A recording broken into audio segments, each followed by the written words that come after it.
안녕하십니까. 복음의 관점으로 성경을 살펴보는 시간은 오늘은 역대하를 살펴보겠습니다. 앞서 역대상에서 우리는 하나님의 구속 역사의 중심에 서 있었던 다윗 왕을 통하여서 장차 오실 우리의 진정한 왕 대신 예수 그리스도의 그림자요 예표로서 다윗 왕의 삶을 보았습니다. 특히 역대서에서는 그에게 쏟아진 하나님의 그 마음이 어떻게 전심으로 드러났는지를 잘 드러나고 있잖아요. 그래서 우리가 다윗을 평가할 때 그는 하나님의 마음에 합한 자다. 주님이 말씀하신 것처럼 하나님을 사랑하면 어떻게 사랑해야 되는지 그의 삶을 통하여서 마음과 뜻과 힘을 다하여서 하나님을 사랑하였던 왕으로서 우리는 살펴보고 있습니다. 그래서 이 전심이란 주제로 역대하를 보고자 합니다. 사실 이 역대하의 내용은 다윗 왕 이후 솔로몬부터 유대 왕들을 중심으로 기록되어 있잖아요. 그래서 이 유다 왕들을 통하여서 하나님께서 그들을 평가하실 때 하나님께서는 다윗 왕처럼 전심으로 온전한 마음으로 하나님을 쫓았느냐 아니면 그에 미치지 못했는가를 기준으로 삼으셨다는 것입니다. 북이스라엘의 왕들의 평가는 여로보암의 길을 쫓았느냐 안 쫓았느냐를 기준으로 보았죠. 그런데 여로보암이 처음부터 기초를 잘못 놓는 바람에 아무리 북이스라엘의 개혁을 이루고자 했던 예후 같은 왕이라 할지라도 결코 여로보암의 죄에서 벗어날 수 없었던, 그래서 한결같이 악한 왕으로 살다가 멸망하는 그런 북이스라엘의 역사에 비해서 남유다는 그래도 몇몇 선한 왕들이 있었고요. 그래서 다윗 왕의 전심을 쫓아서 행했지만은 결국 끝에 마음의 여지를 두거나 또 교만해진 그들의 모습을 볼 수 있겠습니다. 사실 아담의 타락 이후 그 아담의 후손으로 태어난 모든 인간에게는 이 전심을 찾아볼 수가 없는 것이죠. 그 마음이 심히 부패하고 거짓된 우리로서는 나올 전심이 없다는 것입니다. 왜냐하면 이것은 하나님의 형상으로 지음받았던 첫 인간에게서 나오는 하나님을 마음과 뜻과 힘을 다하여 사랑하는 원형, 생명의 모습이었기 때문인 것이죠. 사실 다윗에게 쏟아졌던 그 전심이라는 것도 다윗의 어떠함 때문에 나왔다기보다는 하나님께서 그에게 일방적으로 부어주신 은혜요, 그에게 보여주신 복음 대신 예수 그리스도에 대한 그 복음의 영광을 본 그가 거기에 감격하고, 그리고 그 감격하여서 주님 앞에 드려진 전심의 역사였다는 것을 우리는 볼 수 있겠습니다. 자, 그래서 우리가 소망하는 것은 이 유대 왕들의 모습을 통하여서 우리의 존재의 모습을 다시 한번 볼 수 있겠고요. 그리고 유대 왕들을 통하여서 장차 오실 예수 그리스도께서 어떻게 전심으로 하나님을 사랑한 그 모습으로 드러나게 된다는 것이죠. 자, 그러면 이제 솔로몬으로부터 시작되잖아요. 앞서 열왕기서에서 반복되는 내용이긴 하지만은 우리가 솔로몬의 인생을 간단히 살펴보면은 그가 처음에 전심으로 행했습니다. 전심으로 하나님께 구했고 전심으로 성전을 건축했잖아요.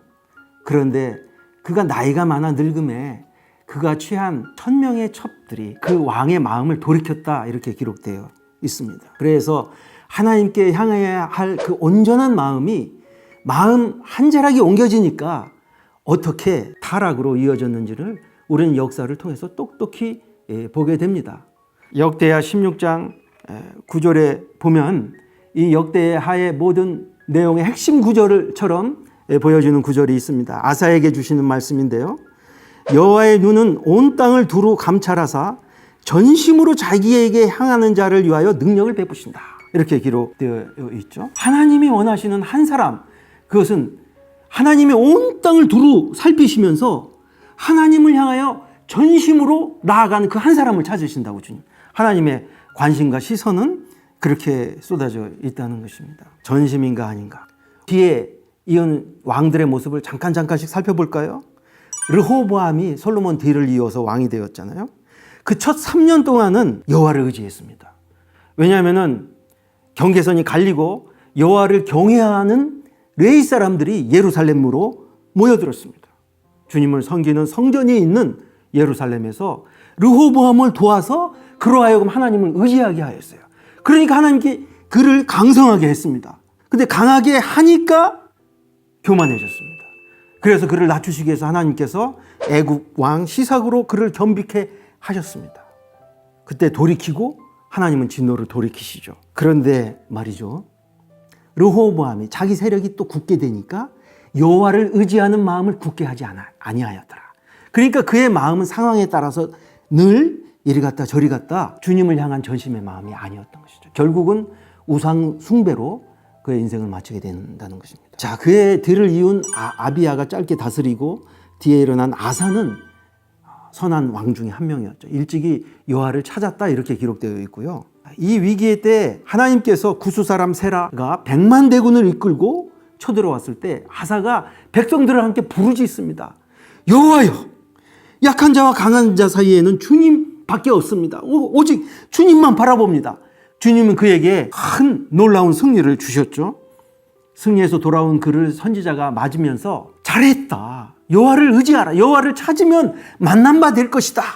그를 더욱더 격려하고, 그래서 이제 아사는 백성들과 더불어 언약을 하고 여호와를 찾지 않은 자는 죽음에 처해야 된다 해가지고 주님을 적극적으로 찾았습니다.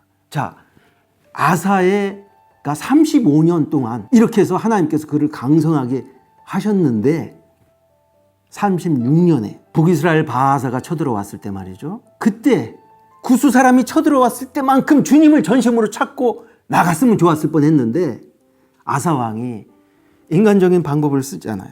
아람 왕과 약조를 해가지고 이 전쟁을 해결하려고 하는 그 모습을 선지자가 와서 책망을 했습니다. 이전에 여호와를 찾았지 않습니까? 그때 주님이 승리를 준 것을 기억하십시오. 이때 돌이키지 아니하고 오히려 그를 옥에 가두고 하나님은 그를 39년에 발에 병이 들게 하심으로 죽을 때까지 41년까지 그가 이제 하나님 앞에서 그 높아진 마음을 낮추고 하나님께 마음을 돌이키도록 하는 그 과정이 기록되어 있습니다. 자, 인생의 대부분을 주님을 찾고 선하게 살았지만은 끝에 교만해질 수 있다는 사실을 우리는 아사를 통해서 볼 수 있습니다. 자, 그 다음에 일어난 여호사밧의 삶을 볼까요? 이 여호사밧도 처음부터 다윗의 길을 행했다 이렇게 평가를 하고 있습니다. 그래서 하나님께서 그에게 부귀와 영광을 주시고 전심으로 여호와의 길을 걸었고요. 그 여호사밧의 개혁은 아주 모범적이었던 것이 그는 남유다를 순회하면서 도시마다 순회하면서 백성들에게 율법을 가르치는, 그래서 그의 개혁이 말씀에 기초하도록 하는 그런 아주 모범적인 왕이었습니다. 점점 강대해갔습니다. 그런데 그에게 한 가지 여지가 있었던 것은 그만 북이스라엘 아합 가문과 교제하며 혼인 관계를 맺습니다. 이세벨의 딸을 며느리로 삼죠. 그리고 아합과를 자주 왕래하면서 전쟁도 같이 참석하고 죽을 뻔한 위기에서 하나님께서 건져주어서 돌아오는 길에 선지자가 그를 책망을 하죠. 하나님께서 미워하는 자를 사랑하는 것이 옳습니까? 이 모순되는 일, 여호사밧 안에 있었다는 것이죠. 이 책망을 듣고 여호사밧은 이제 돌이켜 개혁을 계속하고 계속해서 개혁의 길을 걸어갑니다. 이때 그에게 위기가 찾아오죠. 모압과 암몬이 연합군으로 쳐들어올 때 이 여호사밧은 마음을 낮추고 온 백성과 함께 여호와를 앞에서 금식을 선포하고 기도합니다. 이때 선지자를 통하여서 이 싸움은 여호와께서 함께 하시는 이미 승리를 주신 싸움이다. 너희는 싸울 것도 없다. 이때 하나님을 전폭적으로 의지하여서 이제 이미 승리하셨기 때문에 노래하는 자를 앞서 세워서 군대 앞에서 찬송을 할 때 하나님께서 큰 승리를 주셨습니다. 그래서 여호사밧이 한 일은 그냥 전쟁에 승리한 전쟁터에서 노획한 전리품을 거둬오는 3일에 걸쳐서 전리품을 거둬올 만큼 큰 승리를 주시고 이때 이후로 그에게는 나라가 견고해지는 그 역사를 이루었다는 것입니다.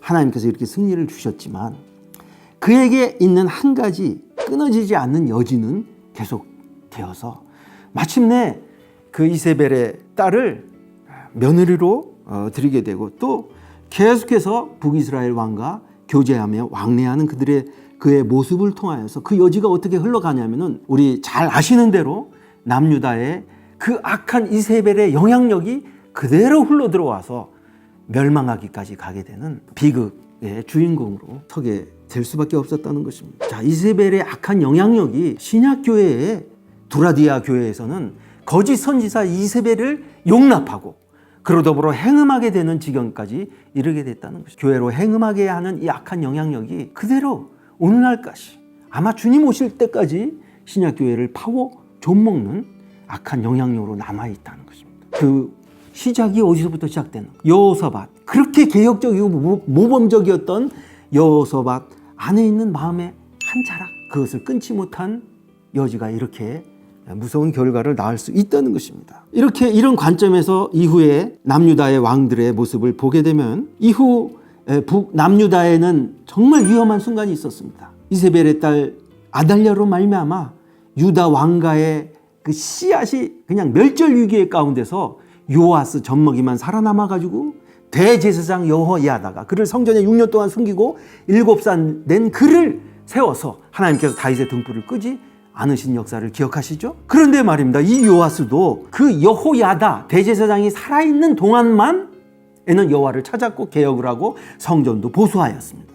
그런데 여호야다가 죽으니까 그 악한 신하들의 영향을 받아서 다시 우상을 숭배하게 되는 것이죠.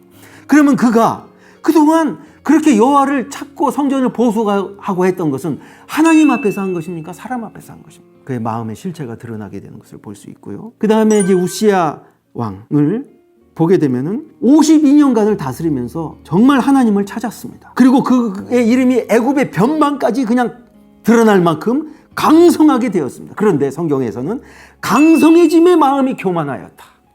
그 교만이 어디까지 올라갔냐면은 제사장만 드리는 그 제사를 자기가 드리겠다. 하나님께서 여기까지 지켜보시고 더 이상 지켜보실 수 없어서 그에게 이마에 문둥병이 나게 하심으로써 그의 말년에 52년을 다스렸는데 말년에 몇 년 남겨놓고 결국은 마지막을 별궁에 거하면서 이마에 났으니 숨길 수도 없잖아요. 겨드랑이나 배에 났다면 그 숨기고 왕노로 탈 수 있었을 텐데 별궁에 거하면서 하나님 앞에서 살지 못하였던 늘 사람 앞에서 살아와서 그렇게 한 번에 실족할 수밖에 없었던 그의 삶을 주님이 이제는 하나님 앞에서 살아가는 삶으로 하나님의 조치가 아니었는가 그렇게 생각이 듭니다. 이후에 히스기야 왕 같은 경우 보면은 정말 가장 다윗의 전심에 근접한 왕으로 기록되어 있죠. 그가 얼마나 충성되었는지 하나님께서는 그에게 큰 승리를 주시고 그의 생애를 15년 연장시켜 주시는 가운데 하나님은 그의 마음의 중심을 또 보시기 위해서 잠깐 떠나시고 그가 마음이 교만해졌습니다. 이처럼 하나님은 그 마음의 중심의 가장 깊은 곳 스쳐 지나가는 생각까지 정말 하나님 앞에 전심인가를 관심이 있으신 분이죠. 자, 마무리하겠습니다. 유다의 마지막 왕들의 요아스에 이은 그 마지막 왕들의 그 우상숭배로 말미암아 결국 멸망하게 되죠. 결국 이 전심이라는 것은 말이죠. 우리 안에 복음으로 우리의 마음이 새 성전이 되고 우리 마음 안에 새 언약이 기록될 때 그때 전심이 쏟아질 수 있는 것이라고 생각이 됩니다. 정말 복음의 영광을 보고요. 그리고 내가 어떤 순간에서도 교만해질 수 없는 나의 존재의 실상을 본 사람은 그가 부하거나 가난하거나 또는 강선행이나 약할 때나 넘어질 때나 흥할 때나 하나님 앞에서 하나님 아니면 살 수 없는 그런 자의 실존을 본 자는 결코 교만해질 수 없는 것이죠. 자, 이렇게 유대 왕들의 역사의 모습을 통해서 그들의 모습은 다른 그 어느 누구를 말하는 것이 아니라 저와 여러분의 모습이었다는 것을 알 수 있습니다. 역대하가 이제는 예루살렘 멸망으로 끝나고 고레스의 그 성전 건축 명령으로 끝남으로써 하나님께서 앞으로 이제 역사서의 결론이라고 할 수 있는 에스라, 느헤미야, 에스더를 통하여서 이렇게 결국 하나님 앞에 결코 설 수 없는 우리의 마음을 어떻게 주님이 회복시키실 것인가에 대한 결론으로 역사서는 마무리되는 것이죠. 다음을 기대합시다. 주님이 하셨습니다.